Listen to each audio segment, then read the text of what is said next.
And as we move on, our watchwords for this presentation tonight are history doesn't repeat itself, but it often rhymes, a saying given to us by that well-known aphorist Anon. Well, what precisely do we mean by that?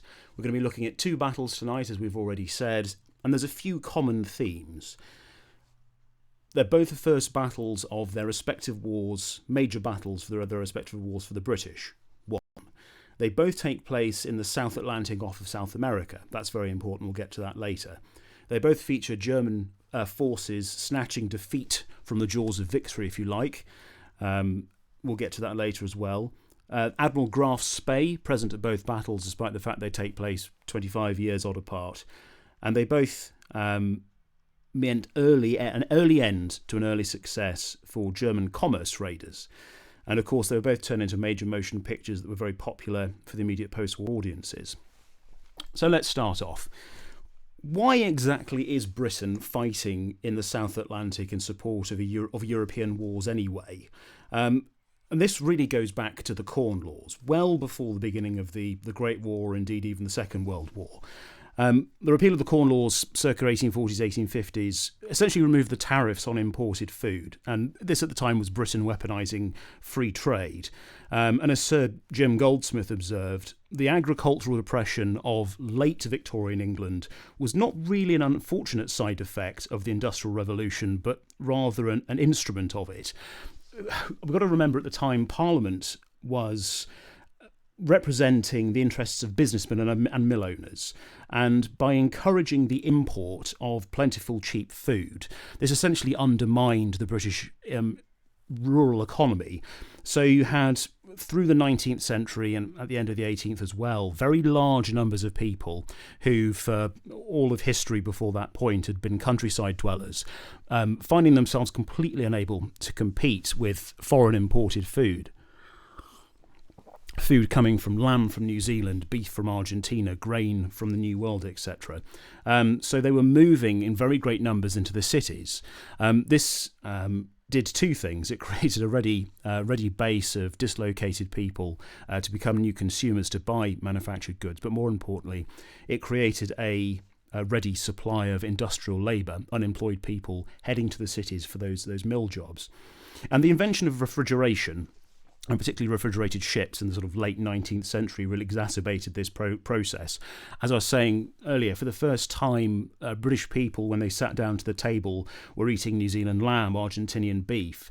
And the really extraordinary thing about this, and I think if we look at this in the context of coronavirus Britain today, and of course that's why I'm speaking to you from rural East Devon rather than a smelly pub in central London, compare it to how it is today. In 1914, Britain imported about 60% of its food.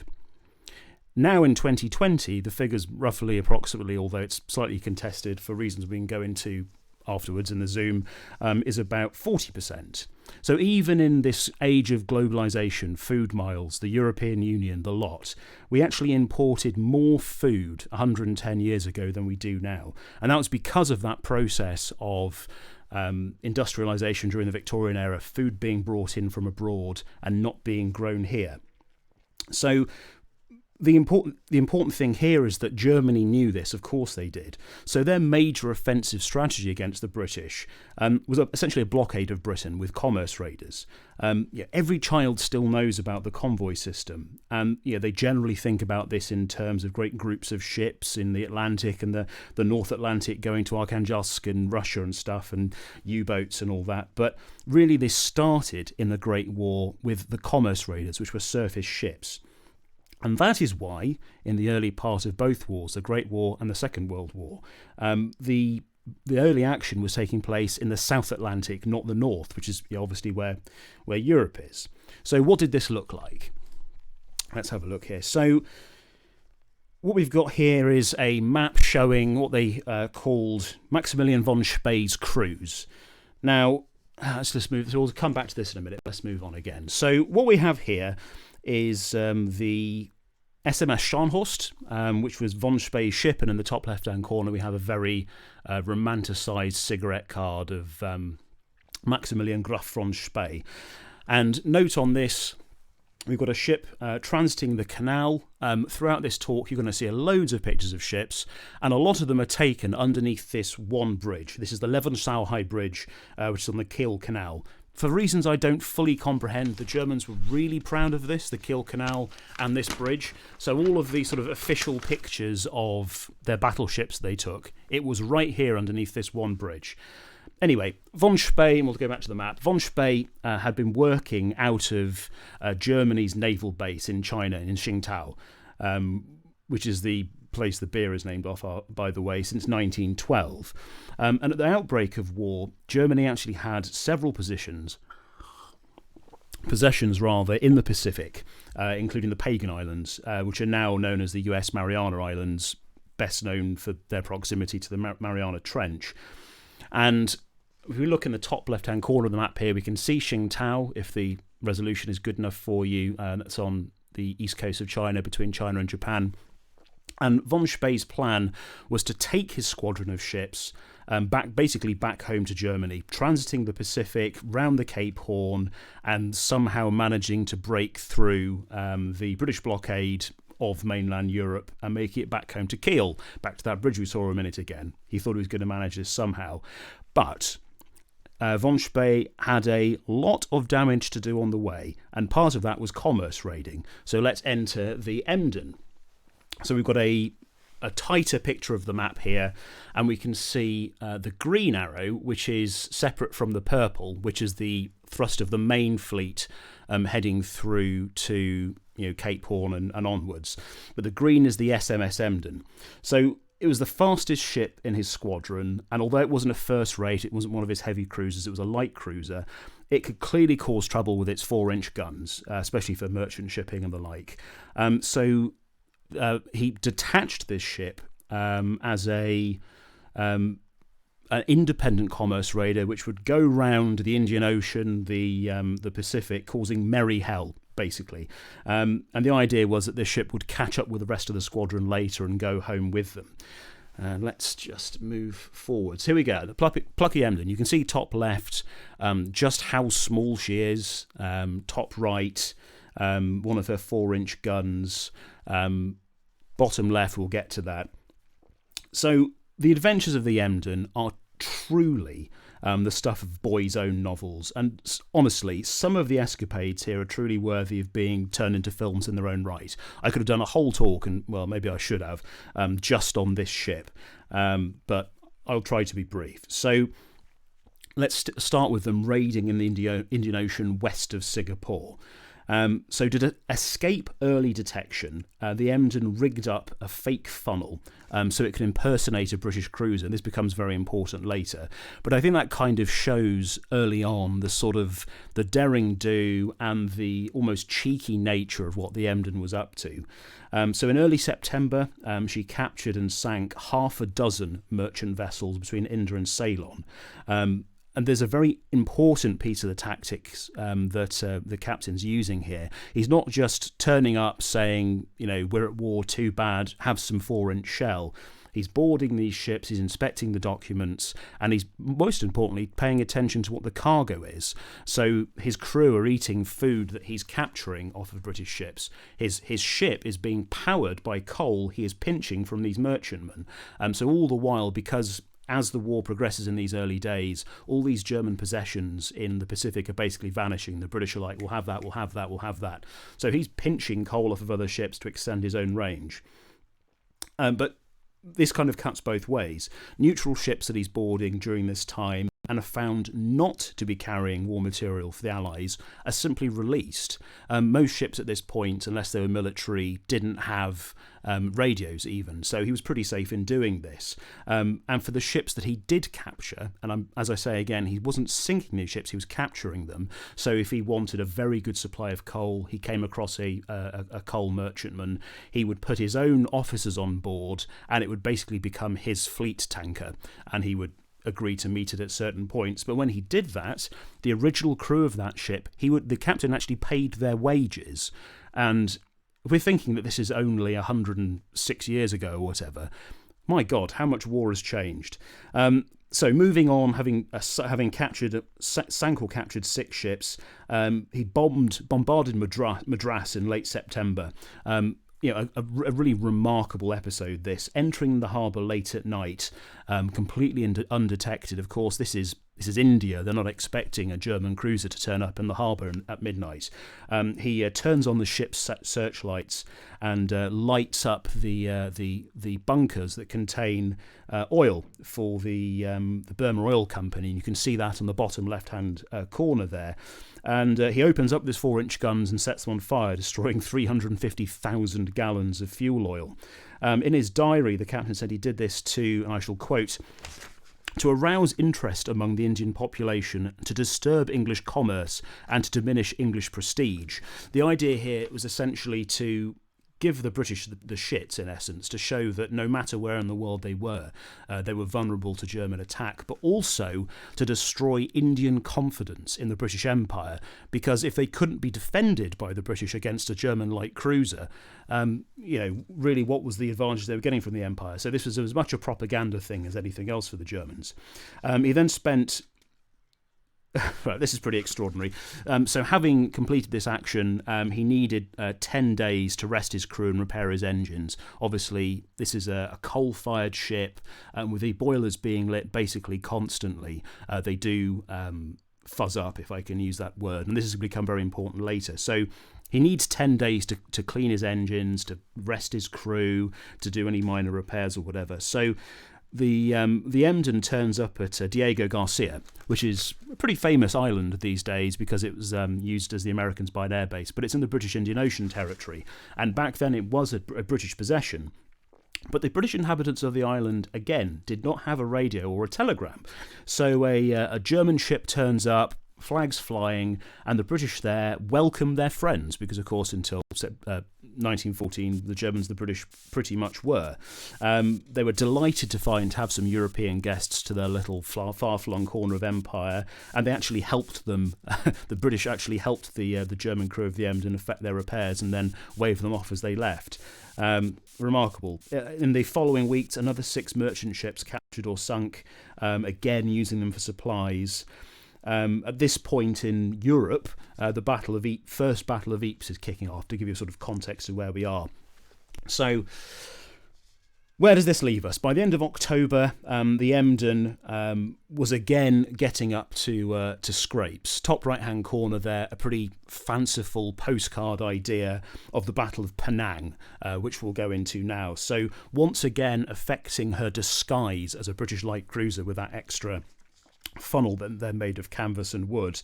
The Emden was able to slip through the Straits of Malacca and into the harbour there, and absolutely unrecognised. And once inside, the Emden raised the Imperial ensign and torpedoed a Russian cruiser, which was sitting alongside. They thought their allies had turned up. So that's the I've got it written down here. The Zemshuk, top left there, the Russian light cruiser.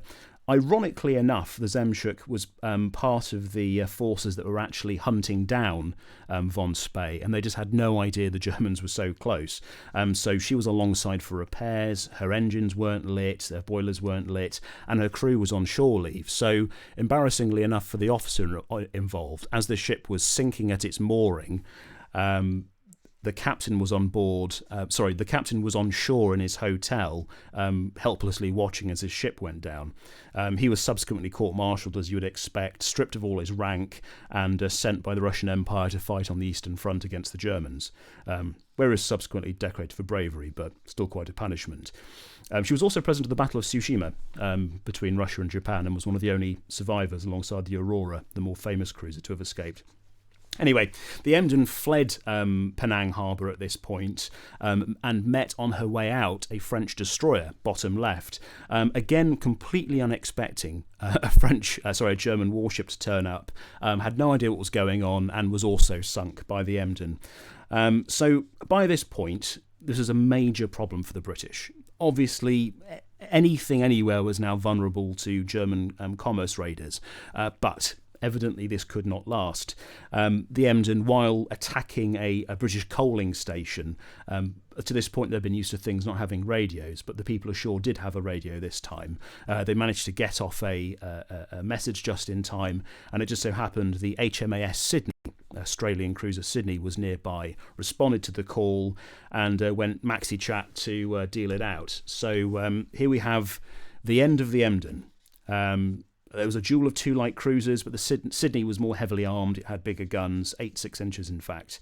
And the two ships exchanged fire. They both attempted to torpedo each other. But within 40 minutes, the Emden had basically been cut to ribbons. Half the crew were dead or injured. As you can see, it had 4 funnels. It's down to 1 by this point.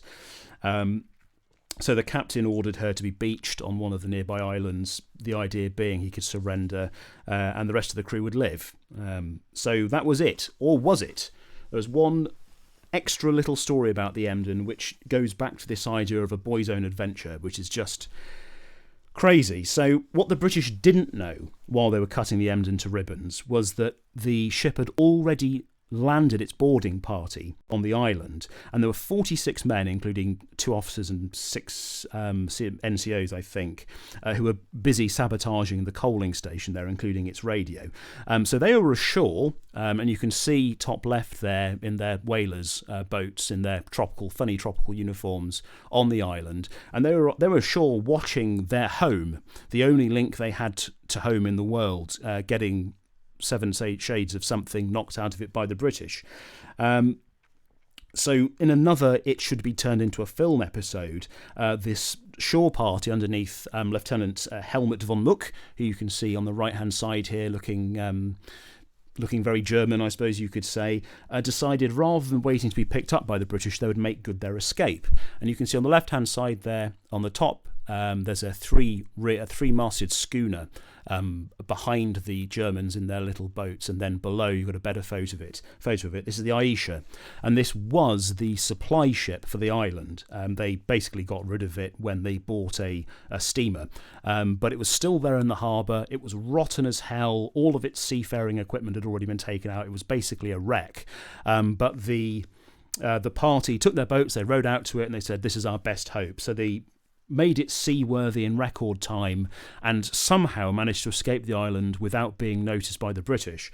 Then over 6 months and I think 11,000 miles picked their way across the Pacific, through Asia, through Turkey, and finally back to Europe, making it back to Germany before the end of the Great War, which is one of the longest wartime escapes, if not the longest in human history. So yeah, there's definitely a film to be made there, quite extraordinary.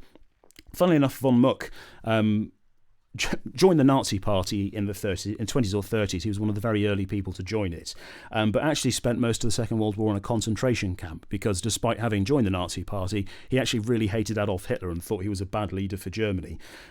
He survived the war because the commandant of his concentration camp thought it was wrong that he'd been imprisoned, because he was a legitimate hero of the Great War, so treated him well. And after the war in the 50s, von Muck toured Europe and America giving anti-war speeches. So there you go. What a way to end your days. So all of this was happening in the eyes of the world, and I've called it the Jolly Japes of the Emden.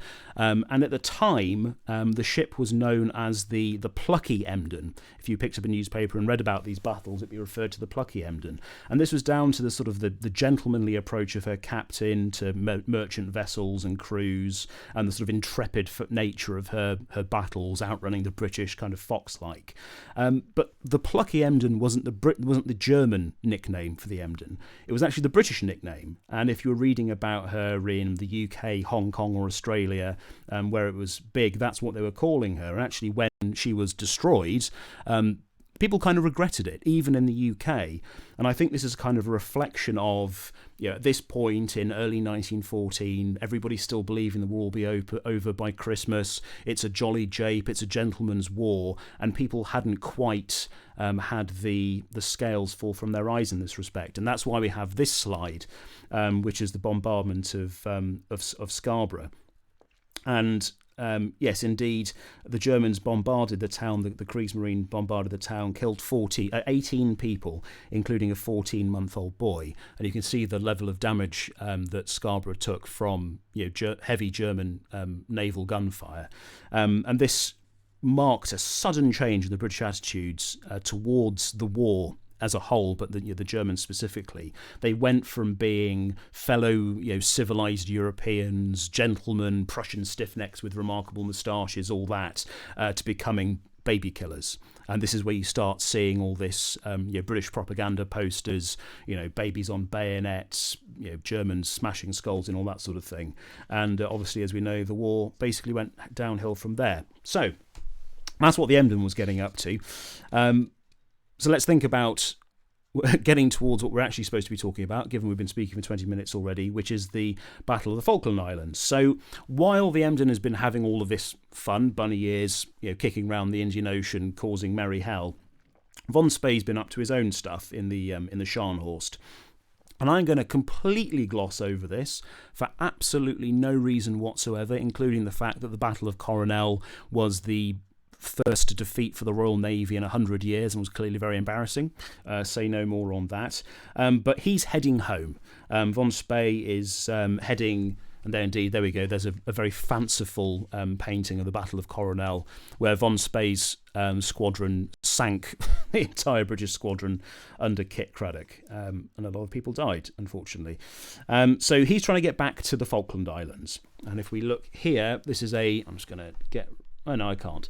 So that is a photograph of von Spey's squadron after the Battle of Coronel. So we get an idea of the disposition, the sheer volume of ships, heavy cruisers and light cruisers, who are going to head round Cape Horn and then they think north through the Atlantic. So all he needs to do is cross 9,000 miles of the Atlantic and get past the Royal Navy's blockade to get home to Kiel. Simple, you might think, but there is one last prize on the way that he hopes to get, von Spey, and that is one more Royal Navy coaling station that he can destroy on the Falkland Islands. Now, there's some bad news for von Spey at this point, because the Royal Navy is out for his blood. Von Spey, having destroyed the British squadron at Coronel, which was originally sent to stop him doing all the commerce raiding, he's heading home, and the British cannot let this lie. They have to have their own back. So we have the British squadron assembled, 2 battle cruisers, Invincible and Inflexible, their sister ships, best ships afloat, heavy cruisers Kent, Cornwall, Carnarvon, light cruisers Glasgow and Bristol, and the Canopus as well, which is a old pre-dreadnought battleship. Huge guns, very slow, totally outclassed by anything that's fast and accurate, but huge guns, very important. So we have a situation where von Spey is trying to get home. He's rounded the Horn, he's heading north, and he wants to burn the coal station on the way. We have Doveton Sturdy, who is the leader of the British squadron. He's coming south from the United Kingdom. His plan is to head to the Falkland Islands to recoal and get ready to start searching for von Spey. So if we take the official account of history, neither of them are actually expecting to find each other there.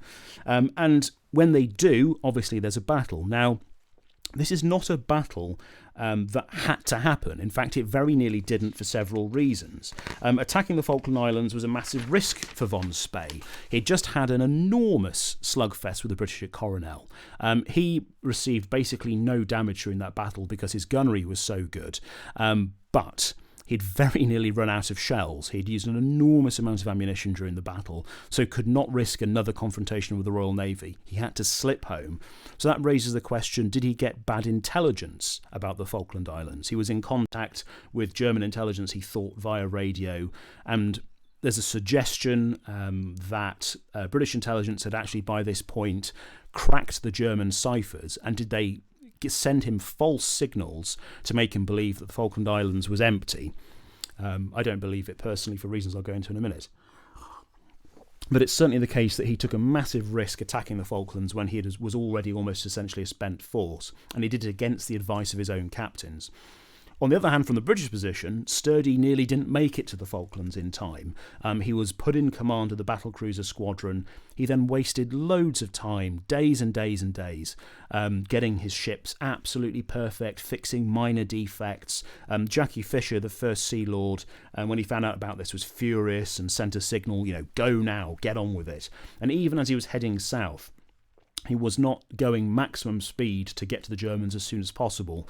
He was going at economical cruising speed to conserve coal. A very conservative sort of view, very leisurely pace. Von Spee, on the other hand, was also delayed getting to the Falkland Islands. He stopped to coal his ships for a few days from one of the captured British merchantmen we were talking about earlier. So there was lots of reasons why they shouldn't have met, but they basically both delayed in the same sort of way, not knowing what the other was doing. So it happens that they both arrived at the Falkland Islands within 24 hours. Now, the British arrived at the Falkland Islands, they went into the harbour, and having had a long, hard steam from the UK, immediately set about maintaining their ships. And we were talking about this earlier when the Russian cruiser was out of action when the Germans turned up because its boilers were disassembled, they were being cleaned. And this is exactly what Dufton Sturdy, who's the handsome gentleman there standing on the deck of his ship, did as well. Ordered his ships to clean their boilers, to take on coal, to get ready, to be really fighting fit. And coincidentally, that's why I think the Germans weren't lured onto the Falkland Islands by dodgy intelligence fed to them by British cryptographers. I think if that had been the plan, surely somebody would have told Dufton Sturdy the Germans were coming. As it happens, he seemed to have had no idea. And when the Germans arrived on the morning of the Battle of the Falkland Islands, his ships were disassembled, none of their fires were lit, therefore there was no steam up. Any of you who have ever had anything to do with a steam engine of any kind knows it takes a very long time to get a boiler hot enough to get the water vaporised to operate that machinery. And even as the Germans were approaching, they had an opportunity to break and run because they could see a very large amount of smoke rising from Falkland Harbour. Of course, that was behind the hills. They weren't approaching towards the mouth, but from the side, coming from the south, of course. And von Spee assumed that smoke wasn't coming from ships, but was actually the locals, the Falkland Islanders, burning the stocks of coal, so he couldn't have them. So the disposition as the battle began, the British were in the harbour with all their ships taken apart, as I said. The Canopus, which is the large pre-dreadnought battleship, truly a monster, 12-inch guns, just huge, but extremely vulnerable by the time the Great War came around, because it was just of a previous generation. It just so happened to have these enormous ancient guns. So what Sturdy had done was order it to beach itself. Obviously, you can't sink a ship that's on a beach. So it was essentially turned into a fortress. It was a stationary blockhouse, if you like. They then ran a telegraph wire up to the tallest hill outside Stanley, from which they could see the seas all around in all directions, with a guy with a rangefinder and a telephone. So if the Germans did appear, he could basically be a forward spotter for the enormous guns on the Canopus and direct its fire onto the German force. Very clever move, and that's exactly what happened. Von Spee approached the islands, getting closer and closer and closer, and when the time came when he got within range, the spotter gave the order to fire. And because the gunnery platform of the Canopus, because it was on the beach, not on the sea, was so steady and the gunnery was so good, even firing blind over a hill via a naval gunfire spotter, they hit von Spee's squadron with the first shell of the first salvo. That's pretty impressive. What let it down was that they'd been doing a training rotation the night before and had forgotten to unload the blank rounds from the guns that morning, and clearly in the excitement of spotting a German cruiser forgot they'd left the duds in there. So this shell flew beautifully out of the gun, soared through the air over the ocean, and then struck the German cruiser and passed right through it like a pencil through a sheet of paper, and basically did no serious damage at all. However, this had the impact of A, alerting the Germans that they were about to face the British, who were going to put up a fight, and B, because it left a perfect round hole in the side of the ship it hit, the Germans then knew the exact size of the artillery they were up against. knowing, of course, that he had absolutely no chance against long-range 12-inch guns, von Spee turned tail and fled in an attempt to save the lives of his own men and still escape to Germany. So let's just go through the blow-by-blow as quickly as possible, because I know I promised we wouldn't have a blow-by-blow. 7:50 in the morning, the ships are disassembled. 7:55, the Germans are spotted. Gunfire begins shortly afterwards at 9:20, strikes the Gneisenau with the first hit. It's not until 11 o'clock. This is how long it takes for the ships to get out of harbour. Between them the Germans being spotted at 7:55, the British aren't at sea until 11 o'clock. But they have the advantage. The weather is extremely good, so they can see the German squadron and see exactly where they go until actually beyond the horizon, because of course the rising smoke still gives away their position. Realising that he's not going to be getting away because the visibility is so good, and the British have battle cruisers which are faster than his ships, von Spee splits his force. He sends the light cruisers away in the hope that they will live, because they're his fastest ships, and also his two sons, who are midshipmen, so there'd have been 14 or 15, I suppose, were on one of those light cruisers each. So his hope that they would get away, and he would keep his heavy cruisers within range of the British to fight to the death, and in the hope of getting the smaller ships away. The battle ensures. Von Spee has played a blinder in that he's sailed out due east rather than going north or south or anything else. This is because the wind is blowing east. This has the advantage that all the time the British are behind him, and they're trying to get his range, they're trying to open fire on him. Because the wind is blowing down range from the British, their gunnery is always obscured by their own funnel smoke and their own gun smoke. So every time the British fire their heavy guns at von Spee at long range, an enormous cloud of cordite stops them from seeing where the Germans are for a couple of minutes, and also from observing their own fall of shots. They've got no idea whether they're hitting or not. And that's actually a situation that prevails for most of the day, until the British can finally catch up and slide out to the side, so they can then essentially shoot off at 30 degrees, not straight downwind. And it's at that point the heavy cruisers are cut to ribbons, in essence.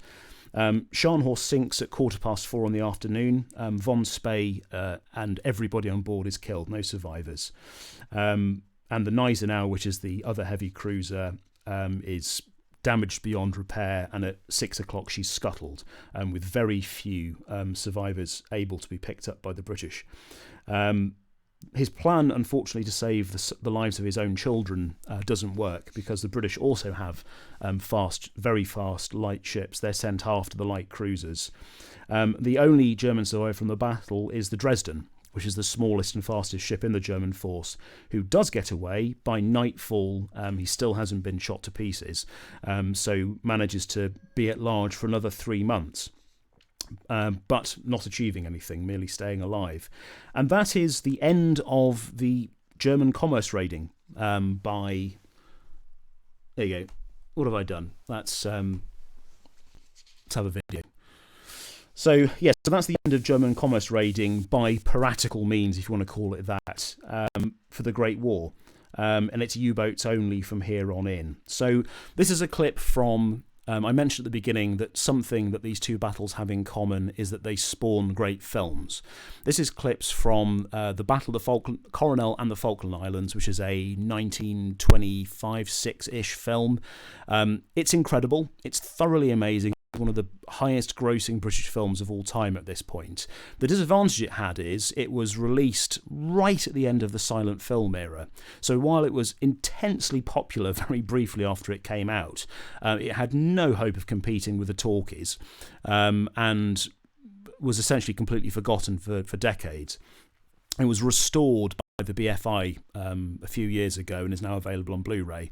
It's thoroughly incredible, not least because it benefits from the Royal Navy's policy of always making its ships available to filmmakers, and that was their policy back then.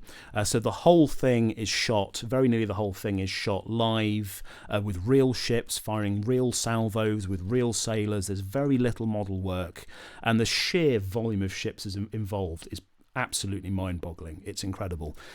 So if you fancy it, give it a go. Let me see what else we got here. It's a fantastic photograph actually taken during the battle. This is taken from one of the British battle cruisers of HMS Inflexible. And I just think this gives an absolutely fantastic sense of the speed and urgency of it. The image obviously is blurred and you can see the smoke up forward as she fires her guns. And if we like ships giving out lots of smoke, here's another gratuitous one. This is the Scharnhorst, which was von Spey's flagship on which he died. Just a absolutely unnecessarily dramatic picture, really. But there you go. So that was 1914. That was the Battle of the Falkland Islands. How did we get there? Because this is very important for the next part, which I look at my clock and see we do have time to do. It's battle being fought in the South Atlantic because of Britain's importation of food.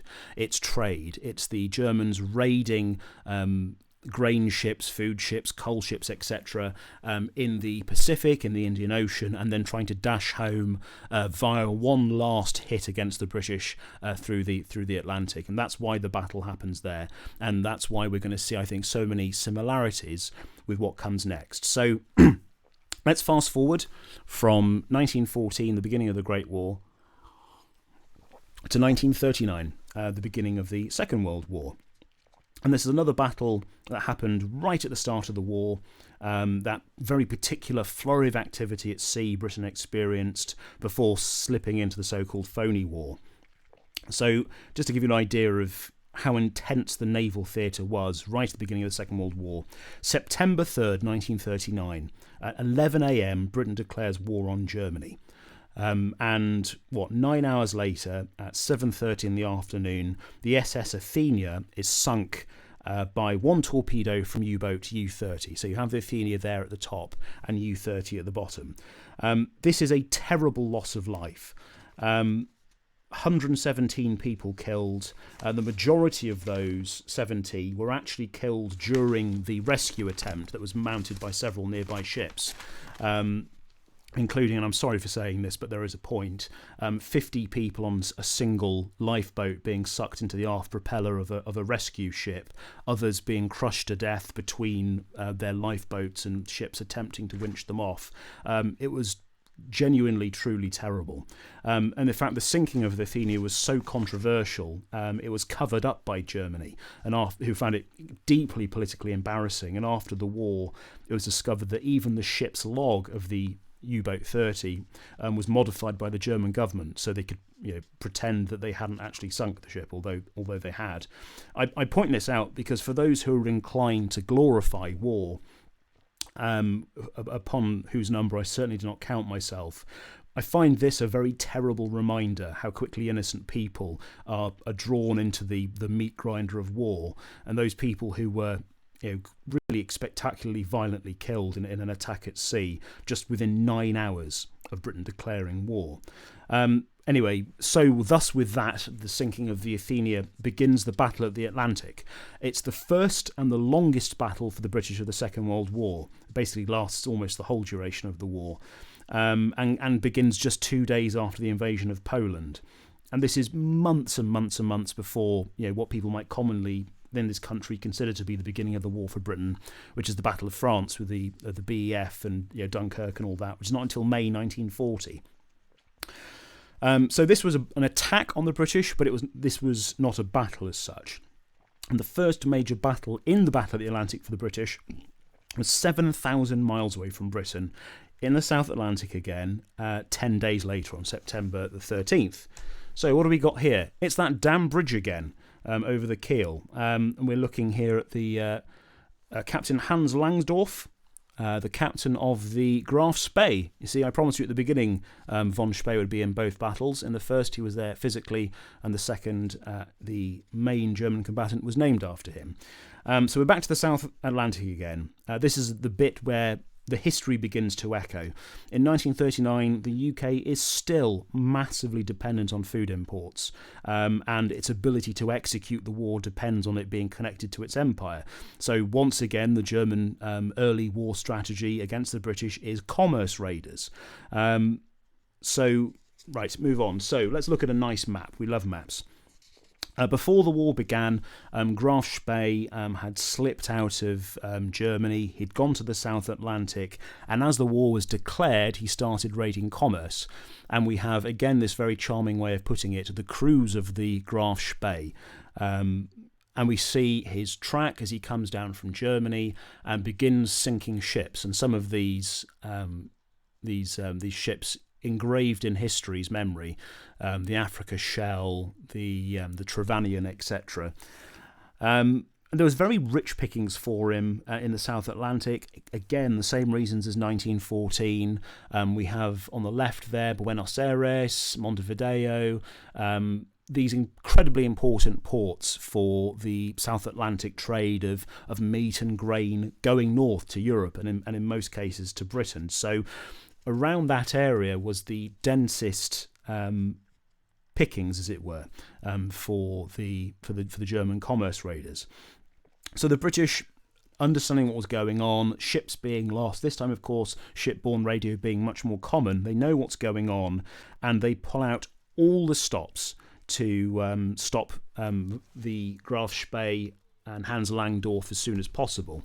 And they get a big break early on when the Doric Star, one of those ships we were talking about, manages to get off its position, and the fact it's being attacked by the Graf Spee before the ship goes down.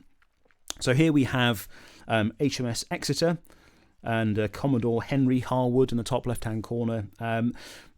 Harwood, who was in charge of G-Force, which was the British rapidly mobile fleet in the South Atlantic, tasked with finding the Graf Spee, he came to that conclusion that if he wanted to get this ship, it would have to be off the River Plate, where the grain ships and the refrigerated meat ships were. So he, I'm going to bring that map back, and he sailed in, and you can see the track of Exeter, Ajax, and Achilles heading into the River Plate, where he met the Graf Spee. And it's a perfectly famous battle, and I think I've got a video clip here. Harwood splitting his force in two so he could draw the fire of the Von Spee, because his two light cruisers, the Ajax and the Achilles, if they'd been in company with Exeter, probably wouldn't have stood much of a chance. Their range much lower, their armour much thinner, and they would have been very easy pickings for the Graf Spee. But actually, because he's able to split that fire, because he's able to bring the Exeter forwards, Harwood is able to inflict some damage, but not a great deal, on the Graf Spee. And this scene we're looking at here is from the famous film, The Battle of the River Plate. Again, a great film made from a great battle, where the Exeter is getting absolutely hammered by the Graf Spee. Now, the Exeter took it much harder than the Graf Spee did, and I've got some photographs in a minute to demonstrate that. But that didn't really matter as much. The British had the Empire. They had the numbers, the sheer number of ships that were out looking for Von Spee all over the place. The Graf Spee, rather, was huge. The Graf Spee was on its own. It had nowhere to go. And if it took even light damage, it had no hope of running the gauntlet of the British blockade of Northern Europe to get back to Germany. So it was imperative that she won the battle and won it in one piece. So when we see Exeter here having the living daylight slugged out of it by the Graf Spee, it's not so important for the British. They could afford a tactical defeat as long as it was a strategic victory. Now, as it happens, sunset comes, and the Graf Spee heads into the River Plate, into Montevideo harbour, where it declares itself a combatant, and under the laws of war, the government there is forced to allow it to shelter. Now, for those of you who have seen this film, who I imagine is quite a lot of you, you know the story and the intrigue, with the British at first keen for the Graf Spee not to come out of Montevideo harbour, because they couldn't guarantee being able to defeat it in a straight fight. And then as time progressed, as more British reinforcements appeared, then being keen for it to come out, because if it were interned by the Uruguayan government, it could subsequently fall into the hands of the Germans if Uruguay entered war on the German side later. Unlikely, but but there you have it. But as it happens, neither happened. Hans Langsdorf, the captain of the Graf Spee, decided he couldn't risk a battle against a superior British force because he held the lives of his crew highly, although that is not a view that Berlin would have shared. The Berlin's view was that he should go out guns blazing in a fireball of glory.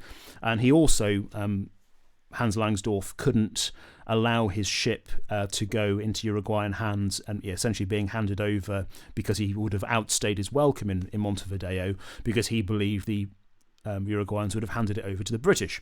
So to defy both possibilities, he sailed it out into open water, having rigged it, and it exploded in a spectacular ball of fire. And I have a photograph of it post that. And it remained a hazard to navigation for a very long time afterwards, although parts that have now been recovered. So here we go. This is the remains of the Exeter after the battle. You can see the A gun casing there, the drooping gun, clearly showing that its hydraulics have been shot away. And there's a quote in the top right hand corner there of a report from the battle from Commodore Harwood, although it says Rear Admiral Harwood because he was promoted immediately afterwards.